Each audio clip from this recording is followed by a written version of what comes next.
یہ پیر میر علی شاہ صاحب رحمۃ اللہ علیہ، یہ تصفیہ ما بین سنی و شیعہ، یہ جتنے سادات کو آج تکلیف ہو جاتی ہے، میرا ان سے یہ چیلنج ہے کہ وہ پیر میر علی شاہ کو تو سید مانتے ہیں نا، یہ چھوٹی سی کتاب پر ہی آ کے ہمارے ساتھ بات کر لے۔ اگر ہم محب اہل بیت نہیں تو پھر پیر میر علی شاہ بھی محب اہل بیت نہیں۔ اگر ہم محب اہل بیت نہیں تو پھر یہ کشف المحجوب والے گنج بخش بھی محب اہل بیت نہیں۔ کشف المحجوب پہ آ جائیں۔ اگر کوئی تم میں سے یہ سمجھے نا کہ ہم ان کی میرٹ پہ پورا اتر جائیں، روافض بھی ہمیں محب اہل بیت مان لیں، تو آپ کبھی نہیں اتر سکتے اس وقت تک جب تک کہ جہنمی نہ بنے۔ یہ ہمارے یہاں ائمہ نے لکھا، کیونکہ ان کی ہر بات میں فرق ہے۔ اب آیت تطہیر میں حضرت پیر سیدنا مہر علی شاہ صاحب رحمۃ اللہ علیہ اس بات کو آگے بڑھاتا ہوں اور ان لوگوں کو دعوت فکر دیتا ہوں کہ اپنے بڑوں کی تو پڑھو۔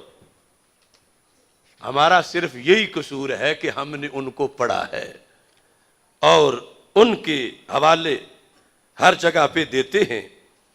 یہاں مسئلہ باغ فدق پر سیدنا پیر میر علی شاہ صاحب رحمۃ اللہ علیہ نے لکھتے لکھتے ایک دلیل کا جواب دیا جو روافض کی دلیل تھی۔ روافض نے کہا کہ سیدہ فاطمہ رضی اللہ تعالی عنہا کا مانگ لینا، دعویٰ کرنا کہ یہ میرا ہے، بس یہی کافی تھا۔ ابو بکر صدیق رضی اللہ تعالی عنہ جو بھی کر لیں آگے سے وہ کچھ نہیں کر سکتے۔ کیوں؟ روافض نے کہا انہیں چادر تطہیر حاصل ہے اور صدیق اکبر کو چادر تطہیر حاصل نہیں ہے، اور چادر تطہیر کا مطلب معصوم ہونا ہے، اور معصوم غلطی نہیں کرتا۔ تو پھر حضرت فاطمہ رضی اللہ تعالی عنہا کا دعویٰ تو اس آیت سے ثابت ہو گیا۔ اب دیکھو، لوگ کہتے ہیں تم بھی مان جاؤ تو فرق کیا پڑے گا؟ اب پیر میر علی شاہ صاحب سے کہا گیا آپ بھی تطہیر والا یہ معنی مان جائیں۔ آپ نے فرمایا میں کیوں مانوں یہ معنی، اگرچہ بات میری امی جان کی ہو رہی ہے، لیکن ہم نے وہ ماننا ہے جو قرآن نے بتایا ہے۔ اب لفظ غور سے سنو، ایک ہے تطہیر کا معنی روافض کے ہاں معصوم ہونا کہ ان سے غلطی کا امکان ہی نہیں، اور دوسرا ہے تطہیر کا معنی اہل سنت کے نزدیک کہ غلطی کا امکان تو ہے لیکن رب نے حفاظت فرما دی ہے۔ لفظ سنیں، فرماتے ہیں کہ اس موضوع پر ایک اور دلیل جو فریق مخالف کی طرف سے دی جاتی ہے وہ یہ ہے کہ اللہ تعالیٰ نے بموجب آیت تطہیر اہل بیت علیہم رضوان کو پاک گردانا ہے، لہٰذا سیدۃ النساء رضی اللہ تعالی عنہا فدق کا دعویٰ کرتے ہوئے کسی ناجائز امر کی مرتکب نہیں ہو سکتی۔ یعنی جب وہ معصوم ہیں تو وہ ناجائز بول کیسے سکتی ہیں؟ یہ روافض کی دلیل ہے۔ کہتے ہیں اس دلیل کا تفصیلی جواب آگے چل کر آیت تطہیر کی فصل میں دیا جائے گا، یہاں اتنا کہہ دینا کافی ہے۔ یہ اگلے جملے جو ہے نا، میں بولوں کوئی بھی آج کا بولے تو دوسری طرف سے فوراً کہا جائے گا ان کے دل میں کوئی مروڑ ہے، اور یہ بول رہے ہیں پیر میر علی شاہ صاحب، تو پتہ چلا مروڑ کا مسئلہ نہیں، شریعت کی حفاظت کا مسئلہ ہے۔ کیا وضاحت کی؟ فرمایا تطہیر کا معنی جو وہ لیتے ہیں وہ غلط ہے، تطہیر کا معنی جو سنی لیتے ہیں وہ صحیح ہے۔ اب سنی معنی لیتے ہیں، اس سے پھر اب فرق کیا نکلے گا؟ کہتے ہیں کہ آیت تطہیر کا مطلب ہرگز یہ نہیں، ہرگز یہ نہیں، یہ نہیں کہ یہ پاک گرو معصوم ہے، سرکار کے علاوہ جو 4 تن ہیں 5 تن میں کہ یہ پاک گروہ معصوم ہے. پیر میر علی شاہ فرما رہے ہیں آیت تطہیر کا ہرگز یہ مطلب نہیں.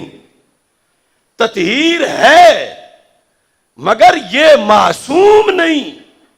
کیوں؟ معصوم صرف رب کے نبی ہیں انسانوں میں.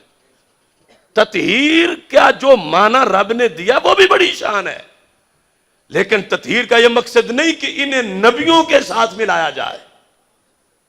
نبی معصوم ہیں انسانوں میں. اور یہ فرمایا کہ آیت تطہیر کا مطلب ہرگز یہ نہیں کہ یہ پاک گروہ معصوم ہیں اور ان سے کسی قسم کی بھی خطا کا سرزد ہونا ناممکن ہے. یہ مطلب نہیں. خطا کا سرزد ہونا ممکن ہے. یہ پیر میر علی شاہ صاحب تطہیر کا مطلب بتا رہے ہیں کہ خطا کا سرزد ہونا ممکن ہے. تو پھر فرماتے ہیں اس کا یہ مطلب ہے کہ اگر بمقتضائے بشریت ان سے کوئی خطا سرزد بھی ہو تو وہ عفو و تطہیر الہی میں داخل ہوگی. رب عفو کر دے گا. یہ نہیں کہ خطا ممکن ہی نہیں رہی. لہذا فرماتے ہیں سیدۃ النساء رضی اللہ تعالی عنہا کی تحریک اور سلسلہ جنبانی نے ہم کو سمجھا دیا کہ آیت یوصیکم اللہ فی اولادکم للذکر مثل حظ الانثیین میں خطاب امت کی طرف ہے اور خلفائے ثلاثہ کے علاوہ اہل بیت پاک علیہم الرضوان نے بھی باغ فدق کے غیر مورث ہونے کو اپنے عمل سے ثابت کر دکھایا اور سارے عالم پر واضح ہو گیا، سارے جہان پر، کہ جناب سیدۃ النساء رضی اللہ تعالی عنہا بھی بوجہ بدعت الرسول علیہ السلام ہونے کے ابدیت محضہ کی وارث ہیں اور اپنے والد ماجد علیہ السلام کی طرح ان کی عالی اور پاک شان بھی ملکیت کے دھبا اور خدائی فیصلے پر ناراضگی کے نقص سے منزہ اور پاک ہے. یعنی یہ فرمایا کہ مسئلہ باغ فدق میں یہ روافض تم دلیل نہ بناؤ کہ معصوم تھی تو مانگنا ہی حق کی دلیل ہے. پرانی خطا کا امکان تھا اور خطا پر تھیں، جب مانگ رہی تھیں خطا پر تھیں، لیکن جب آگے سے حدیث آئی تو ان کی یہ شان ہے کہ جن کے جگر کا ٹکڑا ہے ان کی حدیث سن کے سر تسلیم خم کر لیا.